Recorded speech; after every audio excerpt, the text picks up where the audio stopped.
जय श्री कृष्ण। आपका कृष्ण दरबार में एक बार फिर से स्वागत है। आप सबको सबसे पहले जन्माष्टमी की बहुत बहुत बहुत बहुत बहुत जितने बहुत होते हैं दुनिया में उतनी बहुत बहुत शुभकामनाएं। भगवान ने उस समय आके जैसे सारी दुनिया के कष्ट हटाए थे, सारे लोगों के कष्टों को घटाया था, सब लोगों को सुख समृद्धि प्रदान की थी, सबके मुखों पे प्रसन्नता आ गई थी, उसी प्रकार इस जन्माष्टमी भी भगवान श्री कृष्ण ऐसी कृपा करें आप सब हम सब लोगों पर कि सारे संकट खत्म हो जाएं, हम लोगों के सारे कष्ट मिट जाएं और सब लोग सुख समृद्ध हों, क्योंकि हम लोग बहुत 2 साल से बहुत परेशान हो चुके हैं। इसी कामना सहित हम इस सफ़र को आगे चलते हैं। सबसे पहले उन लोगों को धन्यवाद देना चाहूँगा जो लोग लाइक करते हैं, शेयर करते हैं और इस ज्ञान को सब लोगों तक पहुँचाते हैं। चलिए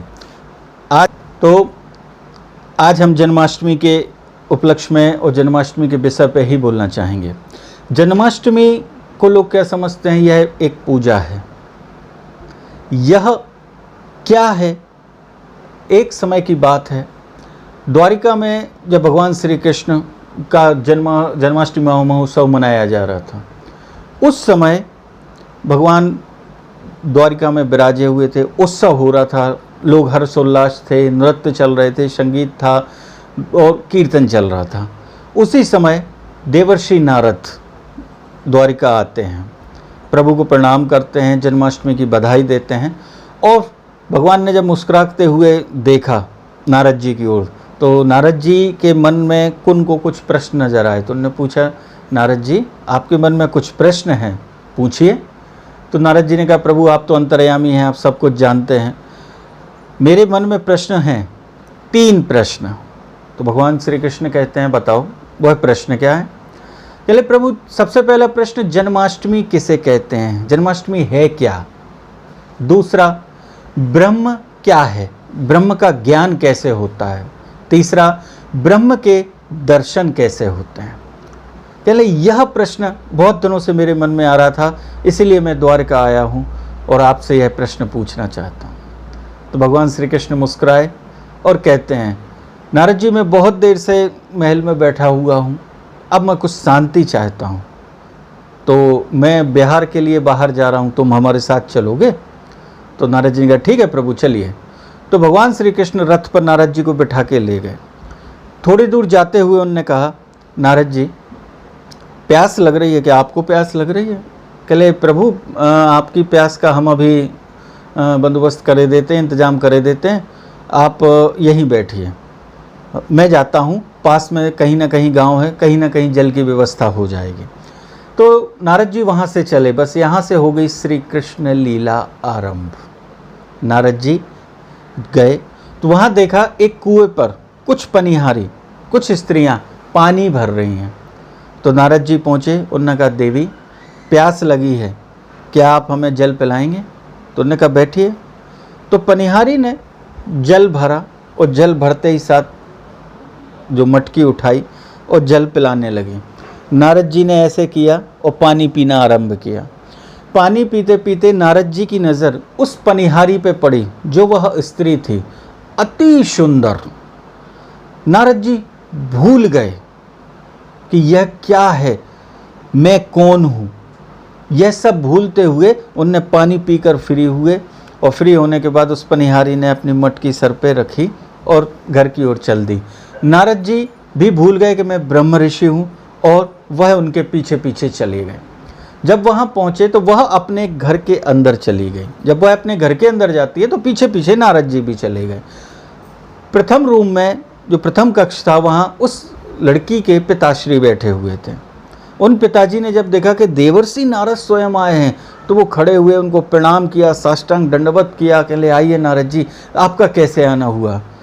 तो नारद जी ने कहा कि हम यहाँ से गुजर रहे थे, हमने सोचा चलिए आपके यहाँ हो लें। उन्होंने कहा, आपने हम पे कृपा की, अब आप एक काम करिए, आप आए हो तो भोजन करके जाएंगे। तो उन्होंने कहा, ये अच्छा मौका है, यदि भोजन करेंगे तो उस स्त्री को एक बार और देख लेंगे। उन्होंने कहा, ठीक है। उनने वह आग्रह स्वीकार किया। उनने जैसे ही भोजन किया, वो है आई, उसने परश की, फिर चली गई।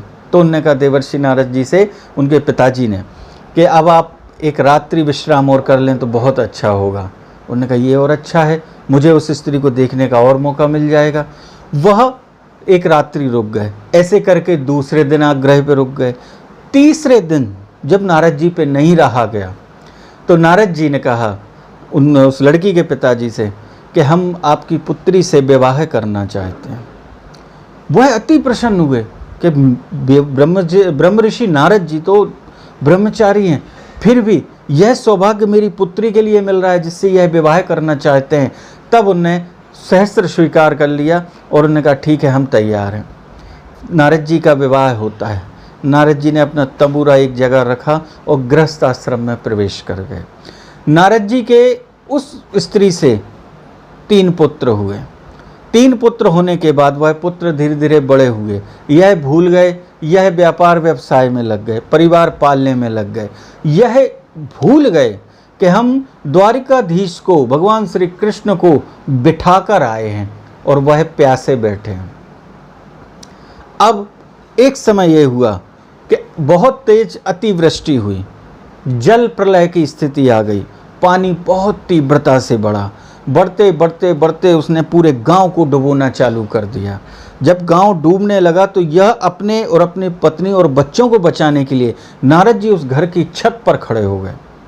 तो अब छत पर खड़े हुए तो पानी का जल स्तर जब बढ़ा, जल स्तर बढ़ते बढ़ते बढ़ते बढ़ते आया, उसने प्रथम खंड को डुबोया, फिर दूसरे खंड को डुबोया। अब जिस छत पे पहुंचे तो उसने तीसरे खंड को भी डुबो दिया।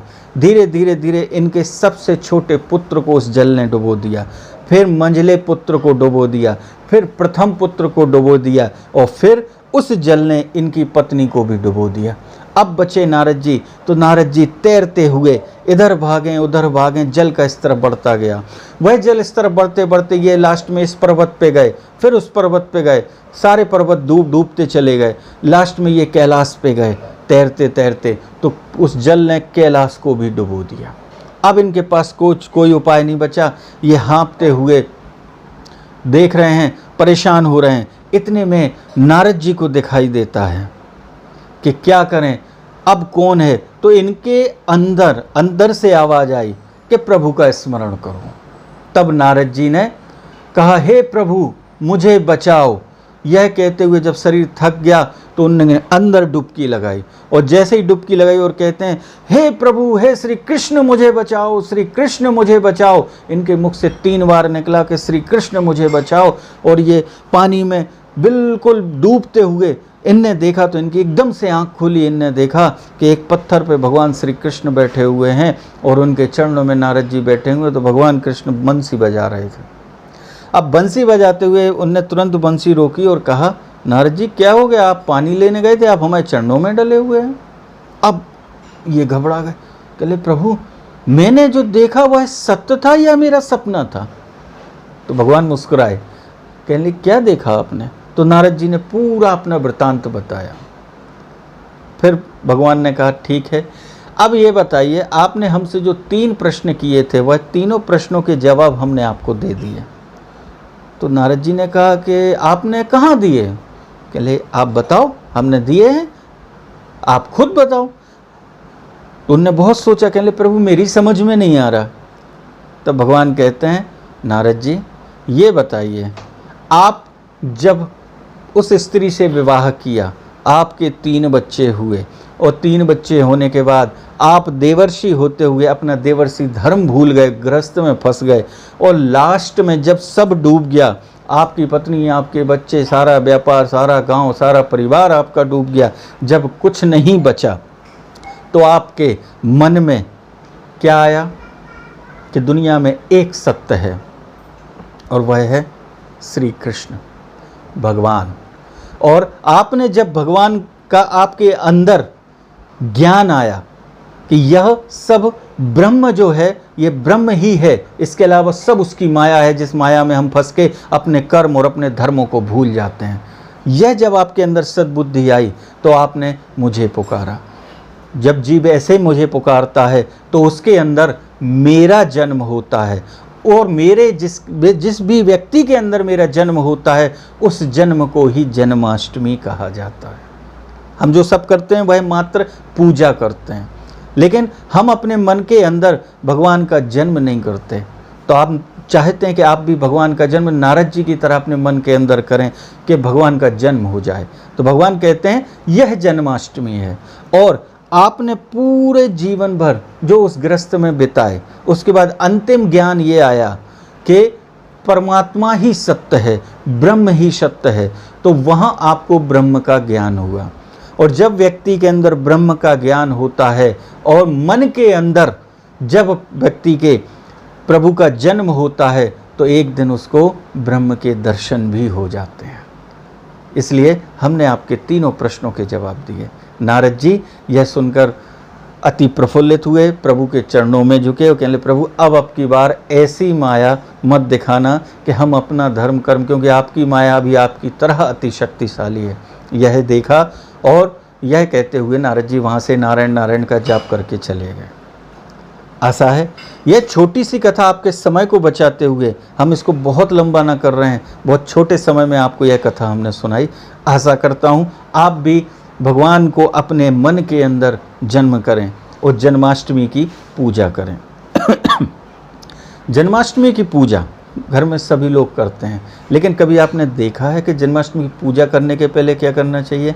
सब ने श्रीमद् भागवत सुनी है, एक से एक गुरु आपको रोज सुनाते चले जा रहे हैं, लेकिन क्या आपने देखा उस बारे में हमें क्या करना है?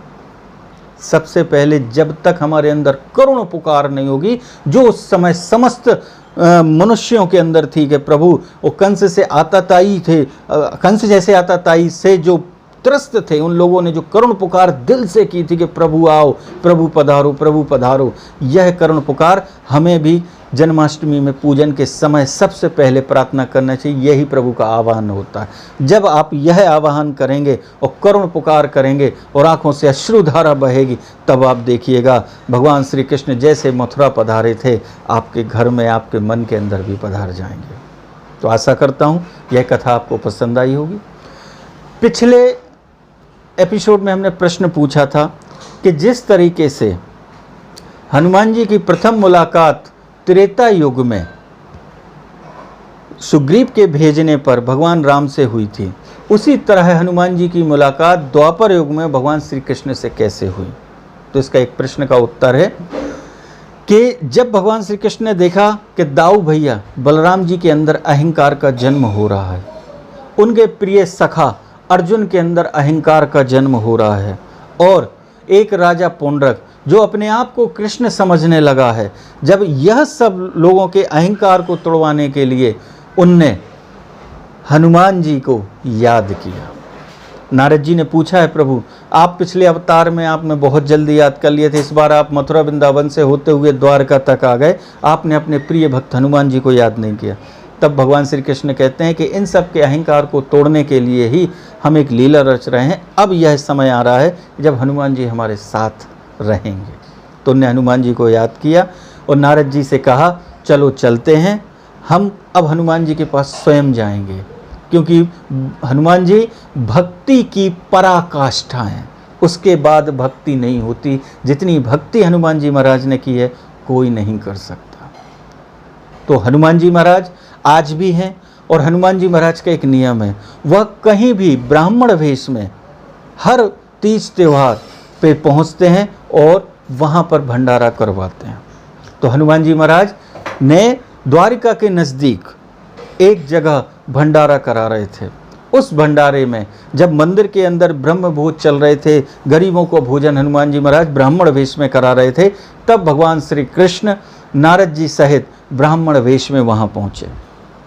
और उनने हनुमान जी ने पहले तो नहीं पहचाना और आके आग्रह किया, आइए प्रसादी ग्रहण करिए।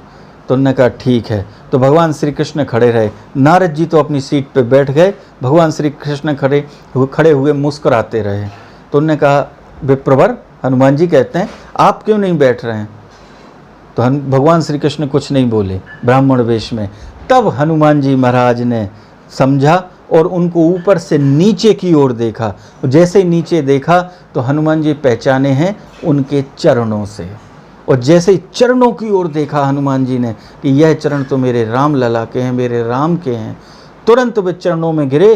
कह ले, प्रभु हर बार आपकी माया इतनी तेज है, पिछले बार भी मैं नहीं पहचान पाया और आज भी नहीं पहचान पाया, लेकिन अब मैं पहचान गया हूँ। इन चरणों को मैं बहुत अच्छे से जानता हूँ, क्योंकि आप रूप तो हजार रख सकते हो, लेकिन चरण तो आपके हमेशा वही रहते हैं। और हम भक्तों के लिए तो प्रभु के चरण ही सब कुछ हैं। क्यों? मेरे तो आधार सीताराम के चरणारविंद, मेरे तो आधार सीताराम के चरणारविंद, मेरे तो आधार श्यामा श्याम के चरणारविंद। राम के चरणारविंद, राघव के चरणारविंद, श्याम के चरणारविंद, श्यामा के चरणारविंद। पूजा करने के पहले इस मंत्र को गाते हुए, महामंत्र है कि जहाँ पहले प्रभु के चरणों का होना चाहिए। मेरे तो आधार सीताराम के चरणारविंद, और मेरे तो आधार श्याम श्याम के चरणारविंद, राम के चरणारविंद, राघव के चरणारविंद, राम के चरणारविंद, राघव के चरणारविंद।